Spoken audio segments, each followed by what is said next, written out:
இன்றைய நாளுக்கான டிவோஷன் உன்னை குறித்த தேவ நோக்கம். எபிரேயர் 10:7. ஒரு நாள் ஒரு மனிதன் எல்லாவற்றையும் விட்டுவிடும் விரக்தி நிலையை அடைந்தான். தன்னுடைய வேலையை, தன்னுடைய உறவை, தன்னுடைய ஆன்மீக நிலையை எல்லாவற்றையும் விட்டுவிட தீர்மானித்தான். தன்னை மாய்த்து கொள்ள விரும்பி அடர்ந்த காட்டிற்குள் சென்றான். அதற்கு முன்பாக ஆண்டவரிடம் ஒரு காரியத்தை கேட்க விரும்பினான். ஆண்டவரே, என்னை மாய்த்து கொள்ளாமல் இருக்க எனக்கு ஒரு நல்ல வழி சொல்ல முடியுமா என்று கேட்டான். ஆனால் ஆண்டவர் சொன்ன பதில் அவனை ஆச்சரியத்தில் ஆழ்த்தியது. ஆண்டவர் அவனிடம், உன்னை சுற்றிலும் என்ன செடிகள் காணப்படுகிறது என்றார். அதற்கு அவன், மூங்கிலும் பெரணி செடியையும் பார்க்குறேன் அப்படின்னு ஆண்டவர்கிட்ட சொல்றான். அதற்கு ஆண்டவர், நான் பெரணி செடி விதையையும் மூங்கில் விதையையும் ஒரே நாளில் தான் ஊன்றினேன். ஆனால் கவனமாக பராமரித்தேன். ரெண்டையுமே ஒரே வெளிச்சம் தண்ணீர் கொடுத்தேன்.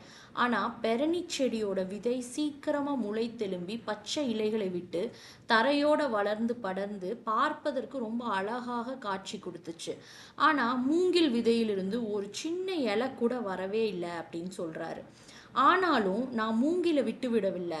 1 வருடம் முடிந்து, 2 வருடம் முடிந்து, 3 வருடம் முடிஞ்சு ஒவ்வொரு வருடமும் நான் வெயிட் பண்ணிகிட்டே இருப்பேன். அதில் ஒரு இம்ப்ரூவ்மெண்ட் தெரியுமான்னு. அதே மாதிரி 4 வருடம் முடிஞ்சிச்சு. 5வது வருடம் ஆரம்பிக்கிற டைமில் அதிலிருந்து ஒரு சின்ன முளைக்கிற ஒரு சின்ன இலையை பார்த்தேன். ஒரு 6 மாதத்துக்குள்ள 10,000 அடி உயரம் ஓங்கி 5வது வருடத்தில் அது வளர்ந்து முடிஞ்சிருச்சு அப்படின்னு சொல்கிறாரு. அப்படின்னா இந்த 5 ஆண்டுகளும் என்ன நடந்தது அப்படின்னு ஆண்டவர் அந்த பையன்கிட்ட கேட்குறாரு.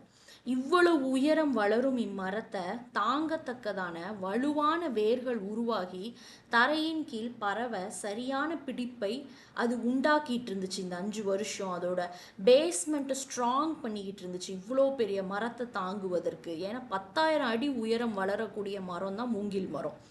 என்னுடைய படைப்பில் நான் எதையுமே விட்டு விடுவதில்லை. அதை கையாளுவது சவால் போன்ற காரியமாக இருந்தாலும் நான் விட்டு விடுவதில்லை என்று ஆண்டவர் அந்த பையன்கிட்ட சொல்கிறாரு. ஆண்டவர் அந்த பையனை பார்த்து, என்னுடைய பிள்ளையே, இப்போது புரிந்து கொள்ள முடிகிறதா அப்படின்னு கேட்கிறாரு. உன்னுடைய வாழ்க்கையில நீ போராடி கொண்டிருக்கிற காலமெல்லாம் ஒரு சரியான எதிர்கால வாழ்விற்காக நீ வேர் விட்டு கொண்டிருக்கிறாய் அப்படின்னு நீ புரிஞ்சுக்கோ. நான் இந்த மூங்கில கைவிட்டு விடாதது போல உன்னையும் கைவிட மாட்டேன். உன்னை குறித்து ஒரு நோக்கம் எனக்கு இருக்கு. உன்னுடைய வேலை வர வரைக்கும் நீ பொறுமையா இரு. இந்த மூங்கில் மாதிரி நீயும் உயரமா ஒரு நாள் வளருவ. எந்த அளவுக்கு உன்னால வளர முடியுமோ அந்த அளவுக்கு வளர்ந்து எனக்கு மகிமையை உண்டாக்கு அப்படின்னு சொல்றாரு.